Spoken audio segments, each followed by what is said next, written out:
How's it going, Chris? Hi, Rennie. Great to see you this afternoon. Yeah, it's going really well, thanks. I run Chris's Cancer Community, which is a cancer community blog and website, and I also run YourSimPal, a charity giving mobile phones, etc., free for people affected by cancer.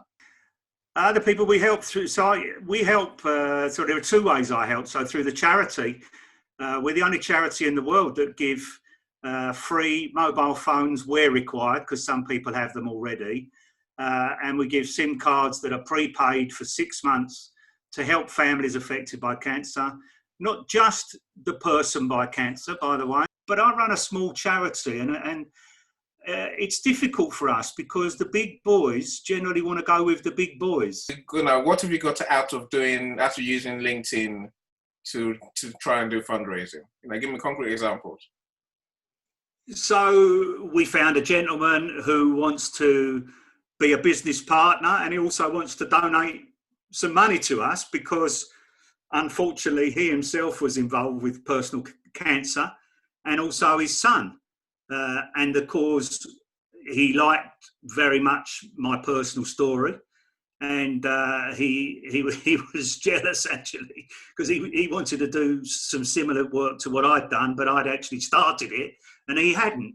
And for him, it was a bit of a kick up the backside to start doing some good with his time. So that's one thing. We've had free phones. I've got an incredible strategist lady that's coming on to give her services for nothing for us. And we've got a lady now that's making us her associated charity. So whenever she runs any functions, we'll be there to receive whatever donations people want to give to us. If it's £10, it's £10. If it's £100, it's £100. But my view on all of this is I've got a lot more contacts than I had before. I've got a lot more wonderful people who know what we do. And even if it isn't right necessarily today, it may be in a few months' time, because unfortunately cancer is more common than we like to believe. And it enters family, unfortunately, every family somewhere. So, people may have been speaking to me. Hopefully they remember the conversation with me. It might happen in a year's time. How can I forget, Chris? How can I forget? Yeah. So, something might happen in a year's time and they might say, oh, yeah, I remember that guy. He was doing some nice work, and they'll get in touch, So it can happen anyway, really, Annie. It's, but, the more people you have in your circle, the better it is for me. I like it, and the ones who are in it, because they're not getting paid, they're in it for a reason, right? They're in it because they want to be in it, not because I'm paying them. Yeah. You hit the nail on the head in terms of what makes our LinkedIn lead generation model work.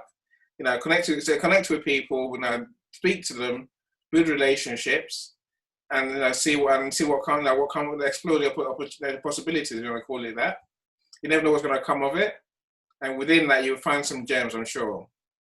Yeah, we're finding gems already, Annie, and actually, in some respects, those people are grateful actually that we got in contact, because when they learn what's going on outside of their own lives and outside of their own interests, actually, that really does ring a bell.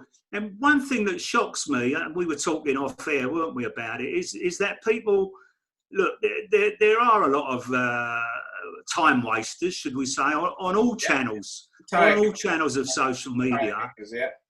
But I always look at somebody's profile. When they get in contact with me, I think, what do these people do?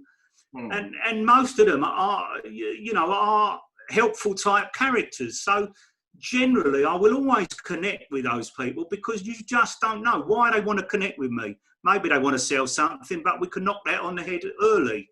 You know what I mean? It's yes, no. Yeah, basically, I'd love to connect, but don't sell me anything. But if someone's got a story that they're helping people, I'd like to listen and help with them if I possibly can.